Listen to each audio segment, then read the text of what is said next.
Hello everyone, my name is Relax and Panic, and this is another reaction for Overlord. It is episode 10, and as always, if you want to see the reaction itself, please feel free to go into my comments. There is a link, and you can just replace some parts with the dots that are missing, and you will find the reaction. Once you've watched, feel free to come back here and listen to what I have to. See you soon. For those of you who came back, welcome back. So, I'm at the moment starting to awake. It was a good choice to start with Overlord. So let's see. That was quite an entertaining episode, although I felt a little bit bad from time to time.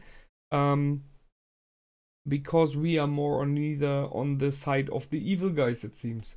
Okay, well, those that they attacked, they were bandits, so not the nicest people either. But well, let's just say shouldnt here is not the nicest one, especially when she's turned. She's not even looking any nice anymore.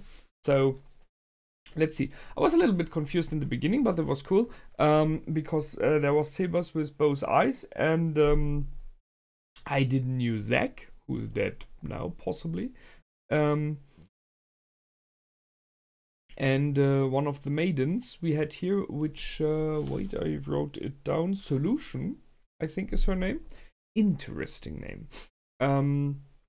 So that was, I for a moment thought, like, will they give us like a backstory about sabers, which wouldn't be fitting because he's created as an NPC.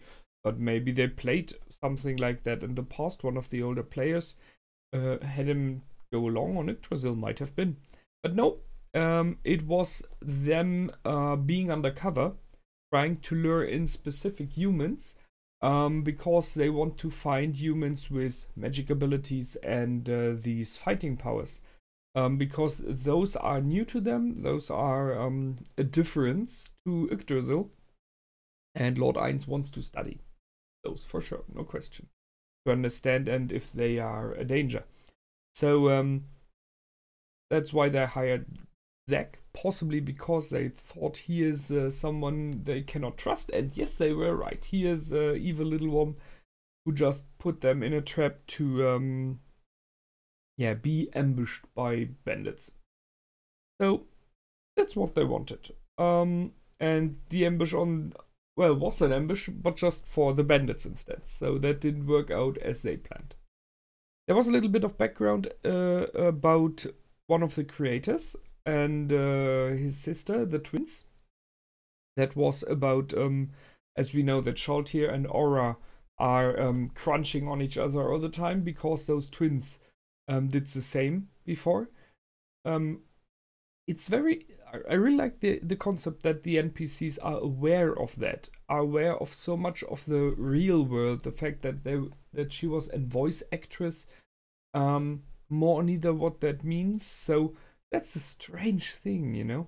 But if that's your life, you know you live like that, then they just don't question it. It's for them, it's, yeah, that's the way it is. I can understand the problems that were there for the brother. So there was an adult game coming out and he wanted to play it. So he really waited for it, and then he realized his sister is voicing at least one of the possibly even a major character there.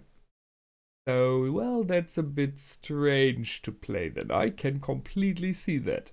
So back to the fight and to the ambush.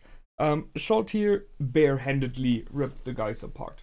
She is blocking swords with her bare hands and every other body part if needed. And she is she's cutting heads off with bare hands. So that shows that she's extremely powerful, and her body is more neither her weapon. She doesn't really need. In the end scene, we have seen that she has some kind of like lances, but they are more like bulbed in the start at her arms. So I'm not sure what that is like. Maybe some kind of, it looks like a lance, but maybe it should be some kind of a sword who goes bulby at the end for whatever reason. Her two ladies there, the two vampire sisters, vampire wives, however. Well, normal vampires, you know, they rip apart as well. So they just go with her, though that she's not lonely. I'm not sure about what Solution did there. So she used her, let's say, her body to more neither dissolve, I guess. Zack, I think that's maybe why she's called Solution, that she liquefies her enemies and absorbs them, maybe something like that. And she has a cool ability to see what is happening elsewhere, so very useful. Then well, they simply went through the bandit camp. There's not so much to say there. They completely ripped them apart, including like the last defense, including the one guy who for a moment looked like he was interesting. Well, he had a fighting power, so that's why. But he prepared those to one day beat the Royal Warrior, which didn't work. So he has like an area effect where he's possibly faster and more vital, stronger. And then a swift attack, so he puts speed on speed to possibly beat the Royal Warrior. That, well, is an idea, but it didn't help here because he simply couldn't injure here. Then we went out, and outside there was a hunting party. That was once again the moment when I was like, oh no, another adventurer group. Why do they have to kill all the adventurers? I really like adventurers, you know. Well, however, she killed them off all, except for the last girl, which I was like, didn't I know her? She looks familiar, you know. And yes, it is the one girl that Lord Ainz gave the potion to in the inn when it was broken accidentally. She has survived right now, I guess. Yes. So she threw the red potion at her.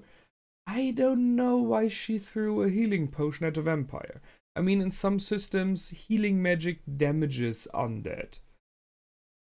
But I don't think breaking a potion on an undead will do any harm. However, it worked in this case because Shaltir was aware what kind of a potion it is. Meaning that it is one from, possibly from Lord Ainz. So she, instead of killing the girl, questioned her using her vampiric stare power. And by doing so, realized that at least one hunter escaped. Seems one more. Oh yeah, the bandit escaped as well. So two people escaped, and she sent her guard dogs after them. So I'm not sure, it looked like dogs with red eyes, or it was very fast moving. I'm not sure about that. And I think that is where she made a mistake. She stated to kill every human in this forest. And I think this is what the mistake was. I mean, not from her point of view, but what brought in more enemies. Because her guards were completely vaporized, and she went after to attack whoever it was. And ran into and I wouldn't say it's an adventure party. I'm pretty sure that was something high level there. They tried for someone named Lady Kyra.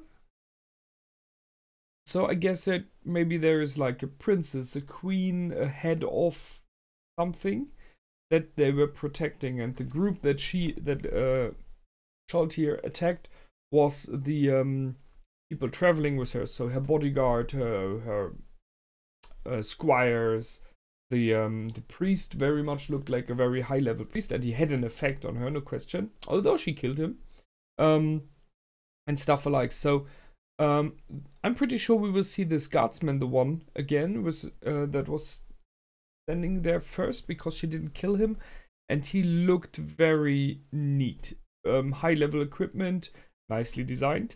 So I guess he might be someone we will see again, and possibly this Lady Kyra. And thus Shouldnt killed off at least one of the guardsmen there, because she stung through him and hit the priest behind. Something tells me they will not meet on good terms in the future.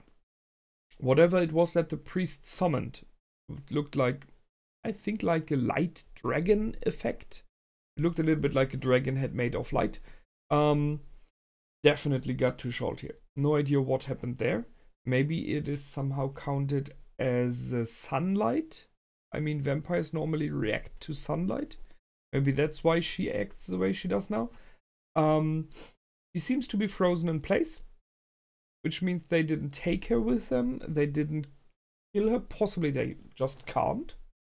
And the question is, are they staying there or have they left? Whatever, she's out at the moment and her girls are gone as well. So that's what we are like at the moment. And Albedo defined it as she has betrayed us because she's not coming back and having strange effects on the tab. Lord Momonga stated that the effects look like a third party took over an NPC. So there were options like this in the past, sure. But being an undead, she should be immune to that. So she could normally counter it. But maybe she is kind of stunned. And thus she can't counter it right now. That's what I guess. So, question is, who goes out now? Momonga wants to research it first, which is clever. And it shows that there are things who can influence the NPCs. And if they are on this level, they can possibly even hurt or, well, not sure of influence, but at least hurt Lord Momonga as well.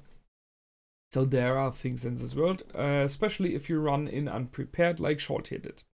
So, that's it. Except for you love me in the end. Okay. Holy heck. Always the same, sorry. So Momonga did the same mistake he did in the past while talking to Albedo. He's not thinking about what he is saying. And whenever he mentions love or anything alike, she will go completely crazy on him. But I like it. So he loves every of the guards of the NPCs in the tomb, because they were created by his old fellow mates, by his players, and are, as he said, they created you with their hearts. That is nicely put. Man, what a romantic... Seriously, for being an undead leak, he's really romantic. However, so that's it this time. Next time, well, I guess they will research what's going on there. Maybe we will learn a little bit more about the party that was there. I really look forward to see the red-haired woman again, the adventurer that survived. Not sure if we will see her next time or anytime soon, but it would be interesting because she can tell some stories now. Holy heck. And yeah, that's it for this time. I hope you enjoyed. As always, please feel free to comment, like, and subscribe. And we see each other soon. So my name is Relax and Panic. Goodbye and out.